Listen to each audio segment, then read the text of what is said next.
Assalamualaikum warahmatullahi wabarakatuh. Alhamdulillahi rabbil alamin. Wassalatu wassalamu ala ashrafil anbiya'i wal mursalin wa ala alihi wa sahbihi ajma'in. Puja dan puji syukur kita kepada Allah Subhanahu wa taala hingga dalam suasana Ramadan saat sekarang ini kita telah menapaki di hari yang ke-27. Mudah-mudahan ibadah yang kita laksanakan, terutama puasa bulan Ramadan dan ibadah-ibadah yang lainnya, senantiasa mendapat ridho dari Allah Subhanahu wa taala. Salawat dan salam kepada Rasulullah sallallahu alaihi wasallam sembari kita menjalankan sunnah-sunnah beliau secara istiqomah, berharap nanti di yaumil mahsyar kita tergolong umatnya, mendapatkan syafaat dari baginda Rasulullah sallallahu alaihi wasallam. Pemirsa pendengar yang dimuliakan oleh Allah Subhanahu wa taala. Puasa bulan Ramadan adalah sebuah tradisi dan kebiasaan umat muslim sedunia. Untuk itu dalam pelaksanaan puasa di bulan Ramadan ini kita bukan hanya sebatas untuk melaksanakan dan pelepas ubudiyahnya, tetapi jauh lebih penting adalah pendekatan diri kepada Allah Subhanahu wa taala. Di dalam sebuah hadis Rasulullah sallallahu alaihi wasallam dinyatakan bahwa man shoma ramadhana imanan wa ihtisaban ghufira lahu ma taqaddama min dzambihi. Barang siapa yang berpuasa di bulan Ramadan, maka Allah menghapuskan dosa-dosanya tahun lalu. Pemirsa pendengar yang dimuliakan oleh Allah Subhanahu wa taala. Berapa banyak para umat manusia, terutama muslim, dalam melaksanakan ibadah puasa hanya sebatas mendapatkan lapar dan haus. Namun terpenting bagi kita, marilah dapat meningkatkan nilai ibadah puasa itu sendiri, bahwa yang puasa itu dapat pengendalian diri, jiwa, sehingga dapat mendekatkan diri kepada Allah Subhanahu wa taala. Di bulan Ramadan tahun ini, marilah kita sama-sama untuk jauh lebih meningkatkan prosesi-prosesi puasa, amalan-amalan ibadah puasa itu sendiri, sehingga kita dapat menapaki setahap demi setahap untuk mendapatkan peroleh la'allakum tattaqun. Pemirsa pendengar yang dimuliakan oleh Allah Subhanahu wa taala. Dalam sebuah hadis Rasulullah sallallahu alaihi wasallam, kam min shaimin laisa lahu min siyamihi illa ju'i wal 'atas. Kebanyakan daripada umatmu ya Muhammad besok dalam pelaksanaan ibadah puasa, mereka hanya dapat melaksanakan puasanya itu terkecuali lapar dan dahaga. Pemirsa yang dimuliakan oleh Allah Subhanahu wa taala, bahwa tahapan-tahapan dalam berpuasa ini ada 3 tahap. Tahapan yang pertama adalah shaumul awami, puasa orang-orang awam, yang sebagaimana disebutkan tadi bahwa mereka melaksanakan ibadah puasa, menjauhi hal-hal yang membatalkan ibadah puasa itu sendiri. Siapapun orangnya pasti bisa melaksanakan.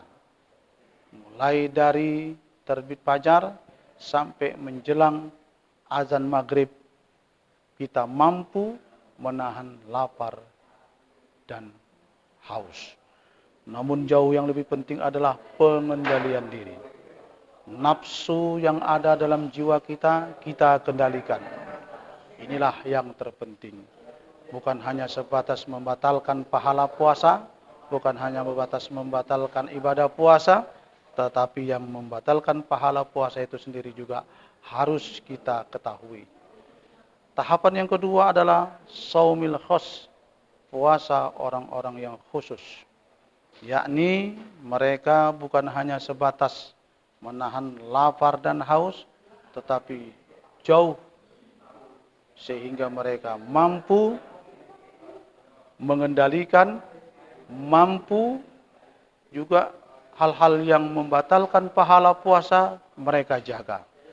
Hal ini juga tidak hanya sebatas ini. Tingkatan yang ketiga adalah shaumil khos bil khosin. Puasanya orang-orang khusus di atas khusus. Ya ini adalah orang-orang yang terpilih. Mereka bukan hanya sebatas mengendalikan hawa nafsu. Mereka bukan hanya sebatas menghalangi hal-hal yang membatalkan ibadah puasa dan pahala puasa, namun jauh lebih besar mereka mampu berdialog kepada Allah Subhanahu wa taala. Mereka sanggup dengan puasa ini dijadikan sebuah mahar kepada Allah Subhanahu wa taala untuk menapaki 11 bulan yang akan datang. Shaumil khus bil khus inilah yang terpenting buat kita untuk modal dasar kita mengarungi kehidupan 11 bulan yang akan datang. Apakah kita dapat berjumpa lagi dengan suasana Ramadan tahun ini dengan tahun depan? Ataukah malah kita di pertengahan jalan sudah pulang ke hadirat ilahi Rabbi, namun saat kita pulang tergolonglah kita hamba-hamba yang husnul khotimah, namun kita berharap kepada Allah Subhanahu wa taala saat kita berpulang kepada Allah Subhanahu wa taala kita memang mampu meraih dan menggapai kemenangan tersebut. Namun di akhir ini marilah kita renungkan salah satu firman Allah dalam surah Al-Fajr, di penghujung akhir surah Al-Fajr. A'udzubillahi minasyaitonir rajim. Ya ayyatuhan nafsul mutmainnah irji'i ila rabbiki radiyatan mardiyah fadkhuli fi ibadi wadkhuli jannati. Wahai jiwa-jiwa yang tenang, kembalilah kamu kepada Rabbmu dengan radiyatan mardiyah, penuh dengan keikhlasan, penuh dengan kenyamanan, penuh dengan kesenangan. Fadkhuli fi ibadi, maka masuklah kamu ke dalam golongan hamba-hambaku, wadkhuli jannati, masuklah kamu ke dalam surgaku. Jadi di sini datarannya adalah marilah kita dapat menggolongkan diri kita sebagai hamba-hamba yang mengabdikan diri kepada Allah Subhanahu wa taala, sehingga Allah pun juga mengakui kita sebagai hamba-hamba Allah Subhanahu wa taala. Dan di bulan Ramadan tahun ini jadikan sebuah momentum agar kita sebagai hamba-hamba Allah diterima oleh Allah Subhanahu wa taala yang mendapatkan predikat la'allakum tattaqun. Demikian para pemirsa pendengar budiman yang dimuliakan oleh Allah Subhanahu wa taala, atas segala kelemahan kekurangan mohon maaf. Benar datangnya dari Allah Subhanahu wa taala, salah itu datangnya dari kami sebagai manusia yang memiliki kelemahan dan kekurangan. Usikum binafsi bitaqwallah. Wassalamualaikum warahmatullahi wabarakatuh.